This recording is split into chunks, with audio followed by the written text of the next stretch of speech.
You sometimes see these massive cultural hits and you think they just happened by accident, but then you get a look behind the curtain. And you realize it was all planned with just this incredible precision, like a Swiss watch. Exactly.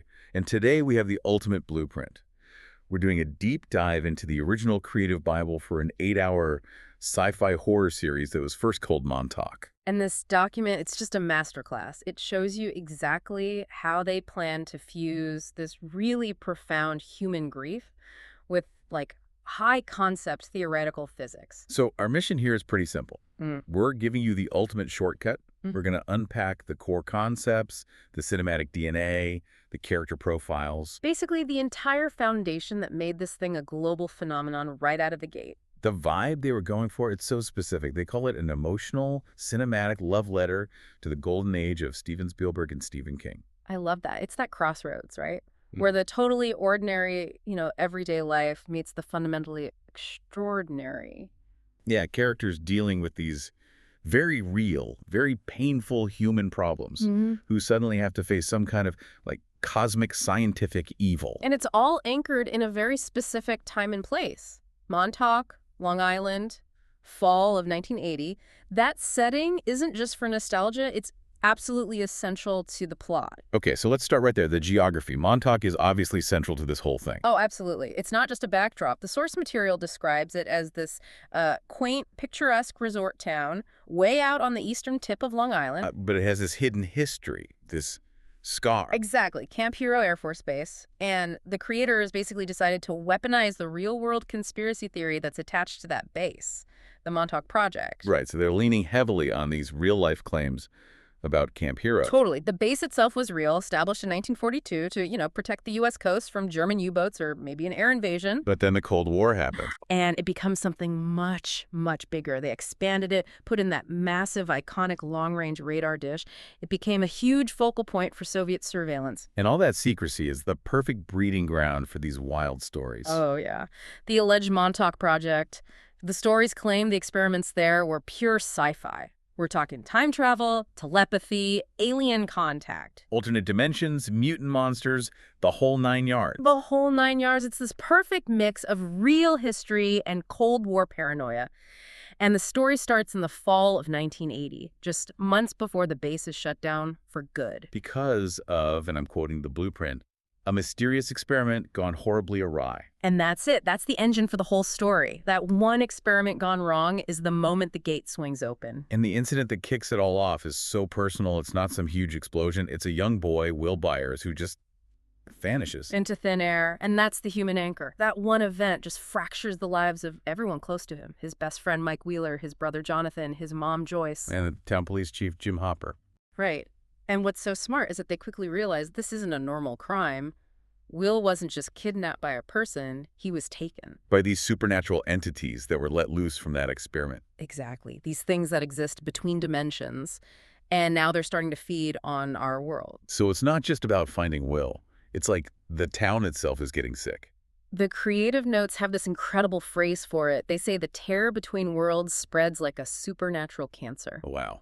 A supernatural cancer. That's chilling. It is, isn't it? It elevates it. The environment itself is becoming hostile. You get these really specific manifestations, electrical fields failing, strange fungus growing on buildings. A heavy fog rolling in from the Atlantic, gravity fluctuations. And people just vanishing. It's a slow burn ecological disaster. Okay, so with a slow burn like that, how did they plan to keep the audience hooked for 8 hours? What was the structure? A very, very tight 3-act structure. Act 1, that's episodes 1 to 3. It's all about the vanishing and the personal fallout, all these different characters slowly coming to the same horrifying conclusion. That Will is somewhere beyond our world. Right, and that sets up the escalation for the middle part. Act 2. Act 2, episodes 4 through 6. This is when the scale just explodes. Montauk becomes fully haunted. It's not a missing persons case anymore. It's a town-wide crisis. Exactly. And this is where supporting characters like Mr. Clark, the science teacher, and Terry Ives, the conspiracy theorist, become really important. And crucially, Mike and Will actually travel to the alternate dimension. Whoa, that feels early. right in the middle. It's a bold move, but it forces the final act, episodes 7 and 8, to be about pure, desperate action. Saving the world. Pretty much. All the characters have to team up, go back into that dimension with the military to save Will and, hopefully seal that tear for good. That kind of structure needs a very specific tone to sell the dread. Let's talk about the style guide, because the visual approach sounds just as meticulous as the plot. Oh, it was. The blueprint demanded an energetic, creative, and just explicitly cinematic style. They wanted dark cinematography, fast pacing. The camera's always moving. Always moving to make you, the audience, feel as frantic and panicked as the characters. But it still has to feel authentic to 1980. That anchor is crucial. The nostalgia is baked into these super specific details. Wood-paneled station wagons, clunky analog phones. You hear Blondie on the radio. And they mentioned The Empire Strikes Back is in theaters. Right. But the rule was these details serve the atmosphere. They never overwhelm the story. And the soundscape completes that atmosphere. The music playing is fascinating. It's so smart. It had to feel period, but also timeless. So they decided against just a playlist of 80s hits, which would have dated it. Right. Instead, it's mostly original music, this eerie, modern synth sound. The big inspiration was early John Carpenter scores, like The Thing or The Fog. Which immediately tells you this is about dread, not just feel-good nostalgia. Precisely. It sets the mood. It mirrors that slow infiltration of the supernatural cancer. Now let's get into the two types of horror they committed to, because it's way more complex than just a monster jumping out. Yeah, this is where it gets really brilliant. The supernatural horror is all grounded in, believe it or not, theoretical science. They explicitly wanted to use the language of modern physics. So dark matter, black holes, string theory. All of it. To make the impossible feel at least conceptually plausible. That's terrifying, because it's based on science we don't fully get yet, not just magic. And that scientific grounding dictates how they show the threat. The document is clear. The entities stay mostly obscured, hidden in the shadows. We're meant to be scared of what we can't see. But when we do get a glimpse... The design is inspired by the absolute masters of the grotesque. Clive Barker, Guillermo del Toro, H.R. Giger, Masahiro Ito from the Silent Hill games. That's a hall of fame of pure nightmare fuel. But if the monsters are mostly hidden, how important is that design pedigree? It's about the implication. It informs the texture, the movement, the sounds. So the glimpses you do get, or the destruction they leave behind, just communicates this deep physical wrongness. And then there's the second layer of fear. The horror of the humankind. The darkness under that small-town veneer.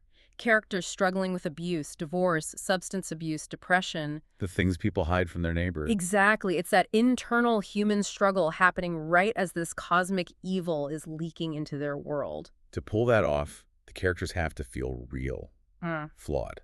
Let's look at the original profiles, starting with the kids, the 12-year-olds. Okay, so you have Mike Wheeler. He's the leader, sensitive, a little compulsive. He's the one who plays Dungeons and Dragons and reads all the fantasy novels. He's the one who's open to the idea of a different world. Then there's Lucas Conley.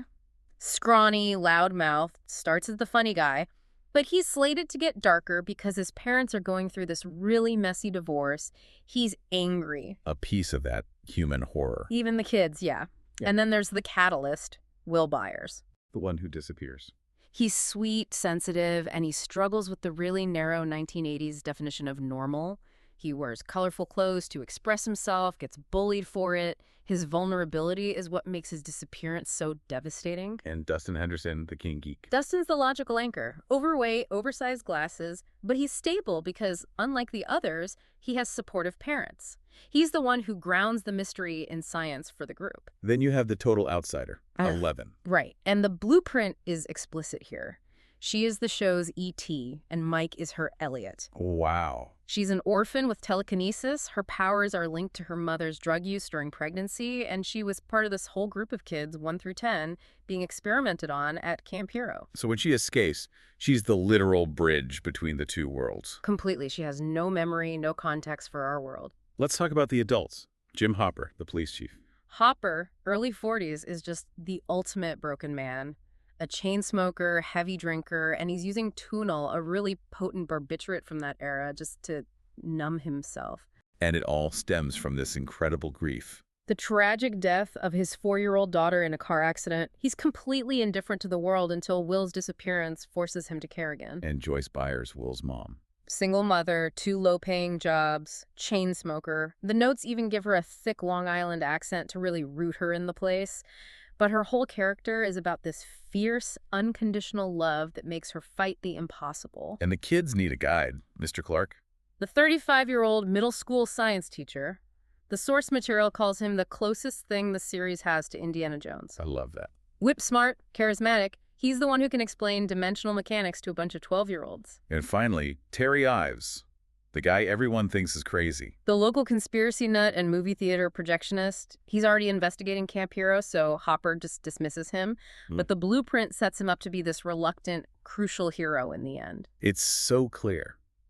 Every single character is dealing with some kind of deep human trauma before the cosmic horror even shows up. And that's the key. That's why they were confident enough to even think about a franchise, even though the first 8 hours were designed as a totally standalone story. They actually mapped out a sequel concept. They did, a hypothetical one. It would be set 10 years later, summer of 1990.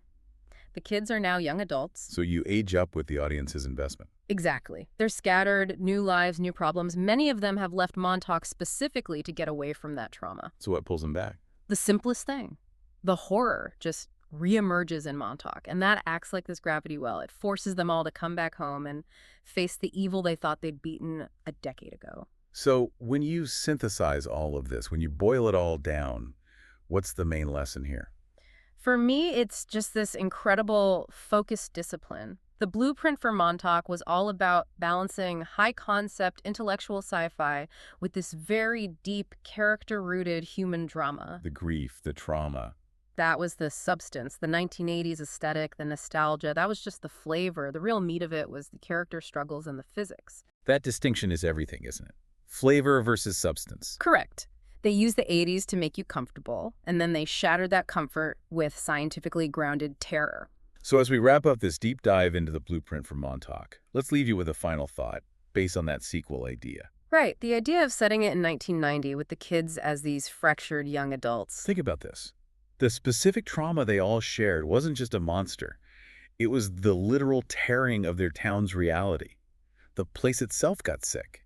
So how does that specific geographically tied trauma make it inevitable that they'd all be pulled back, even after a decade away? Does that geographical scar mean you can never really escape, no matter how far you run?